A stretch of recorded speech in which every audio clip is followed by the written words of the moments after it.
Hi ಕಣ್ಮಣೀಸ್, welcome back. ನಾವು ಬಂದಿರೋದು ಮೈಸೂರಿನಲ್ಲಿರೋ railway ಮ್ಯೂಸಿಯಂಗೆ. ಗೋಡೆ ತೋರಿಸಿ ಮ್ಯೂಸಿಯಂ ಅಂತಿದ್ದೀನಿ ಅಂತ ಅಂದ್ಕೊಳ್ಬೇಡಿ, ಗೋಡೆಯಿಂದ ಆ ಕಡೆ ಇರೋದೇ ರೈಲ್ವೆ ಮ್ಯೂಸಿಯಂ. ಬನ್ನಿ ಕರ್ಕೊಂಡು ಹೋಗ್ತೀನಿ.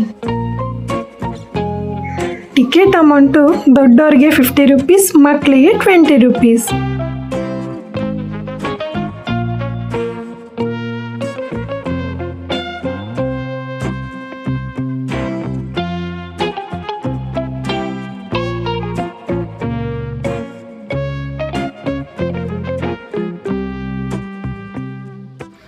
ಇಲ್ಲಿ ಎಂಟ್ರಿ ಆಗ್ತಿದ್ದಂಗೆ ಫಸ್ಟ್ ನಮ್ಮನ್ನು ಕೇಳೋದು ಟಿಕೆಟ್ ಇದೆಯಾ ಮತ್ತು ಕ್ಯಾಮ್ರಾ ತಗೊಬಂದಿದ್ದೀರಾ ಅಂತ.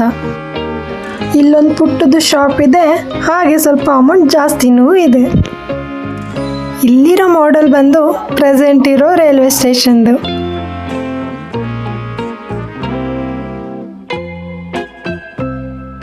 ಹಾಗೆ ಮುಂದೆ ಬಂದರೆ ನಮಗೆ ಸಿಗೋದೇ ಈ ಬೋರ್ಡ್. ಈ ಬೋರ್ಡಲ್ಲಿ ಎಲ್ಲೆಲ್ಲಿ ಏನೇನಿದೆ ಅನ್ನೋದನ್ನ ನಾವೇ ತಿಳ್ಕೊಂಡು ಹೋಗ್ಬೋದು.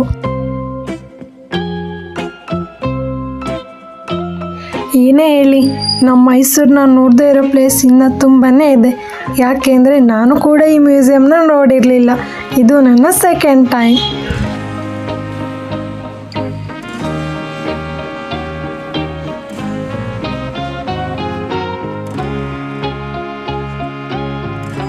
ರೈಲ್ವೆ ಮ್ಯೂಸಿಯಂನಲ್ಲಿ ಟ್ರೈನ್ ರಿಲೇಟೆಡ್ ಜೊತೆ ಆಗಿನ ಕಾಲದಲ್ಲಿ ಯೂಸ್ ಮಾಡ್ತಾ ಇದ್ದಂತಹ ಟೆಲಿಫೋನ್ಗಳನ್ನು ಕೂಡ ಇಟ್ಟಿದ್ದಾರೆ. ಹಾಗೆ ಅವ್ರು ಯೂಸ್ ಮಾಡ್ತಿದ್ದಂತಹ ಚೇರ್, ಮಿರರ್ ಇದೆಲ್ಲ ಕೂಡ ಇಟ್ಟಿದ್ದಾರೆ.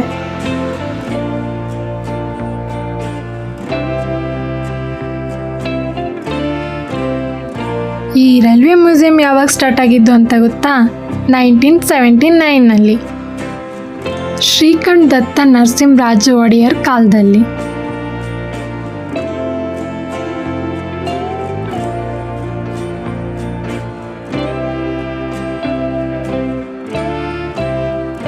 ಏನಕ್ಕೆ ಈಗೆಲ್ಲ ನಿಂತಿರೋ ಟ್ರೈನಲ್ಲಿ ಹತ್ತುತ್ತಿದ್ದೀರಂತ ನೋಡ್ತಿದ್ದೀರಾ? ಬನ್ನಿ ತೋರಿಸ್ತೀನಿ. ಎಲ್ಲರೂ ಉಗಿ ಬಂಡಿ ಅನ್ನೋದನ್ನ ಕೇಳಿದ್ರಿ ಅಲ್ವಾ? ಇವಾಗ ಮರ್ತಿದ್ದೀರಾ ಅನಿಸುತ್ತೆ. ಮತ್ತೆ ಅದು ಹೇಗಿದೆ ಅಂತ ತೋರಿಸ್ತೀನಿ ನಾನು, ಬನ್ನಿ. ಇಲ್ಲಿ ನೋಡ್ತಿದ್ದೀರಲ್ಲ, ಅಲ್ಲಿ ಇದು ಸ್ಟೀಮ್ ಇಂಜಿನ್. ಕಲ್ಲಿದ್ದಲನ್ನ ಯೂಸ್ ಮಾಡಿಕೊಂಡು ನೀರನ್ನ ಬಿಸಿ ಮಾಡಿ ಅದರಿಂದ ಬರ್ತಿದ್ದಂಥ ಹಬೆನಲ್ಲಿ ಟ್ರೈನ್ನ ರನ್ ಮಾಡ್ತಿದ್ರು.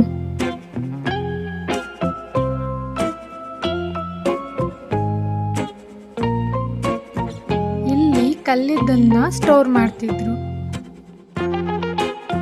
ಈ ಕ್ಯಾಂಟೀನ್ನಲ್ಲಿ ಐಸ್ ಕ್ರೀಮ್ ಮತ್ತು ಟೀ ಕಾಫಿ ಸಿಗುತ್ತೆ. ತುಂಬ ಬಿಸಿ ಇರುತ್ತೆ, ಬಾಯಿಗಲ್ಲ ಜೇಬಿಗೆ. ಕಾಣಿಸ್ತಿದೆಯಲ್ಲ ಈ ಟ್ರೈನು ಕೂಡ ಕ್ಯಾಂಟೀನ್ ಆಗಿ ಯೂಸ್ ಮಾಡ್ತಾರೆ. ಬಟ್ ಇವಾಗ ದಸರಾ ಇರೋದ್ರಿಂದ ಅದಕ್ಕೆ ಮೇಕಪ್ ಮಾಡ್ತಿದ್ದಾರೆ ಅಂತಲೇ ಹೇಳ್ಬೋದು.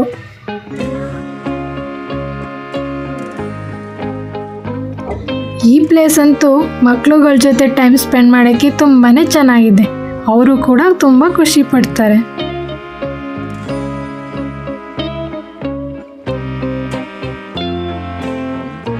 ಇವಾಗ ನೋಡ್ತಿದ್ದೀರಲ್ಲ, ಅದು ಇಂಜಿನ್ ಡೈರೆಕ್ಷನ್ನ ಚೇಂಜ್ ಮಾಡೋ ಪ್ಲೇಸ್.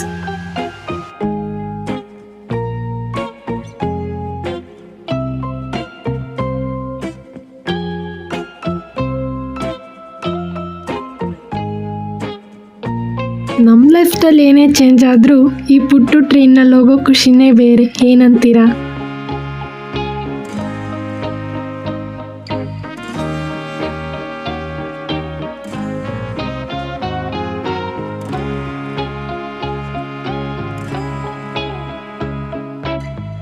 ಈ ಪೇಂಟಿಂಗ್ ನೋಡಿದಾಗ ನನಗನ್ಸಿದ್ದು, ಕಲ್ಮಶವಿಲ್ಲದ ಮನಸ್ಸು, ನಿಸ್ವಾರ್ಥದ ಸ್ನೇಹ. ಇದು ನಾವು ಬಾಲ್ಯದಲ್ಲಿದ್ದಾಗ ಮಾತ್ರ ಇರಕ್ಕೆ ಸಾಧ್ಯ.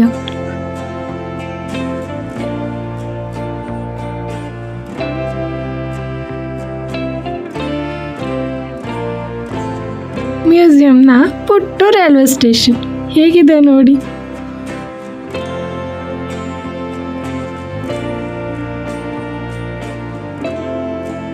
ಪಾರ್ಕ್ನಿಂದ ಈ ಪುಟ್ಟು ಟ್ರೈನ್ ನಮ್ಮ ಜರ್ನಿ ಸ್ಟಾರ್ಟ್ ಆಯಿತು. ಟ್ರೈನಲ್ಲಿ ಹೋಗಲಿಕ್ಕೆ ಎಕ್ಸ್ಟ್ರಾ ಅಮೌಂಟ್ ಏನೂ ಕೊಡೋ ಆಗಿಲ್ಲ. ನಾವು ಟಿಕೆಟ್ ತೊಗೊಂಡಿರ್ತೀವಲ್ಲ, ಆ ಟಿಕೆಟ್ನ ಕೊಟ್ಟರೆ ಸಾಕು. ಇದರಲ್ಲಿ 2 ನಮ್ಮನ್ನ ಕರ್ಕೊಂಡೋಗಿ ಬರ್ತಾರೆ. ಇದೆಲ್ಲ ನೋಡಿ, ಅದೇ ನಮ್ಮದು ಮೈಸೂರು ಜಂಕ್ಷನ್. ಅದ್ರ ಬ್ಯಾಕ್ ಸೈಡ್ ಇರೋದೇ ರೈಲ್ವೆ ಮ್ಯೂಸಿಯಂ. ನಿಮಗೆ ಯಾರಾದರೂ ಟ್ರೈನ್ಗೆ 2-3 ಅವರ್ಸ್ ವೇಟ್ ಮಾಡಬೇಕು, ಹೇಗೆ ಟೈಮ್ ಸ್ಪೆಂಡ್ ಮಾಡೋದು ಸ್ಟೇಷನಲ್ಲಿ ಅಂತಿದ್ರೆ ಆರಾಮ್ಸೆ ನೀವು ವಾಕಬಲಲ್ಲಿ ಮ್ಯೂಸಿಯಂನ ವಿಸಿಟ್ ಮಾಡ್ಬೋದು. ಗೊತ್ತಿದ್ರು ಯಾರೂ ನಿಮ್ಮನ್ನು ಕೇಳಲ್ಲ, ಟೈಮಿಂಗ್ಸ್ ಅಂತ ಇರಲ್ಲ. ಹಾಗ ಅಂದ್ಬಿಟ್ಟು ಕ್ಲೋಸ್ ಟೈಮಲ್ಲೂ ನಾನು ಇಲ್ಲೇ ಇರ್ತೀನಿ ಅಂದರೆ ಮಾತ್ರ ಅವ್ರು ಬಿಡಲ್ಲ. 4:30ಗೆ ಇಲ್ಲಿ ಲಾಸ್ಟ್ ಟ್ರೈನ್ ಇರೋದು. ಅಂದರೆ ಈ ಪುಟ್ಟ ಟ್ರೈನ್ ಜರ್ನಿನ 4:30ಗೆ ಲಾಸ್ಟ್ ಮಾಡ್ತಾರೆ.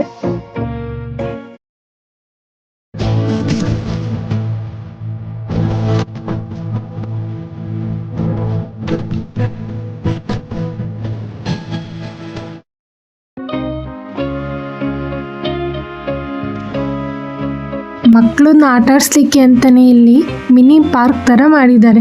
ಕಾನ್ಸೆಪ್ಟ್ ಚೆನ್ನಾಗಿದೆ ಅಲ್ವಾ?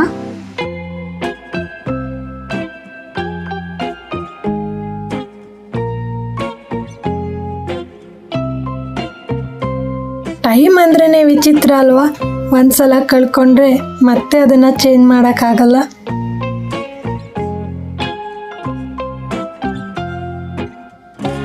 ಕಳೆದೋಗಿರೋದನ್ನ ಹುಡ್ಕಕ್ಕೆ ಹೋಗಬೇಡಿ, ಸಿಗಬೇಕಾಗಿರೋದನ್ನ ಕಳ್ಕೋಬೇಡಿ.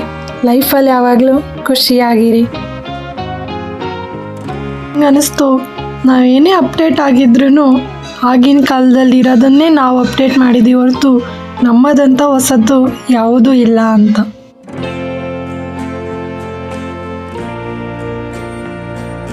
ಇದು ಒಂದು ಫೋಟೋದ ಕತೆ. ಇಷ್ಟು ಕ್ಯೂಟ್ ಆಗಿದೆ ಅಲ್ವಾ ಪಾಪು? ಈ ಪಾಪು ಫೋಟೋ ತೆಗಿಯೋಕ್ಕೆ ಆ ಪೇರೆಂಟ್ಸ್ ತುಂಬ ಸರ್ಕಸ್ ಮಾಡ್ತಿದ್ರು. ಇದು ರಾಜರ ಕಾಲದಲ್ಲಿ ಮಹಾರಾಣಿಯವರು use ಮಾಡ್ತಿದ್ದಂತಹ salon.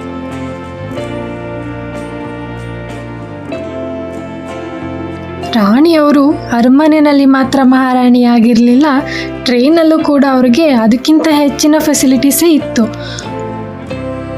Dressing table, prayer ಹಾಲ್, ಕಿಚನ್ ಹಾಗೂ ಬಾಲ್ಕನಿ ಕೂಡ ಇದೆ.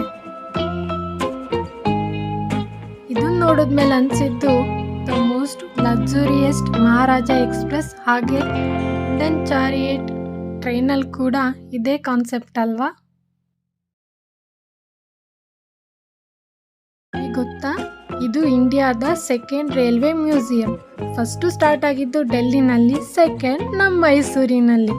ಇವಾಗ 1200 ಹತ್ರ ಇದ್ದಾವೆ. ಅದು ಅಲ್ಲದೆ ರೈಲ್ವೆ ಸ್ಟೇಷನ್ ಪಕ್ಕನೇ ಇರೋಂಥ ಮ್ಯೂಸಿಯಂ ನಮ್ಮ ಮೈಸೂರು ರೈಲ್ವೆ ಮ್ಯೂಸಿಯಂ. ಎಲ್ಲ ಸ್ಟಾರ್ಟ್ ಆಗಿದೆ, ದಸರಾ ನಡೆಯೋಕ್ಕೆ ಕ್ಷಣಗಣನೆ ಇದೆ. ನಾನು ವಿಡಿಯೋ ಮಾಡೋಕ್ಕೆ ರೆಡಿ ಇದ್ದೀನಿ, ನೀವು ವಿಡಿಯೋ ನೋಡೋಕ್ಕೆ ರೆಡಿನಾ? ಹಾಗಿದ್ರೆ ನನ್ನ ಚಾನಲ್ನ ಸಬ್ಸ್ಕ್ರೈಬ್ ಮಾಡಿ.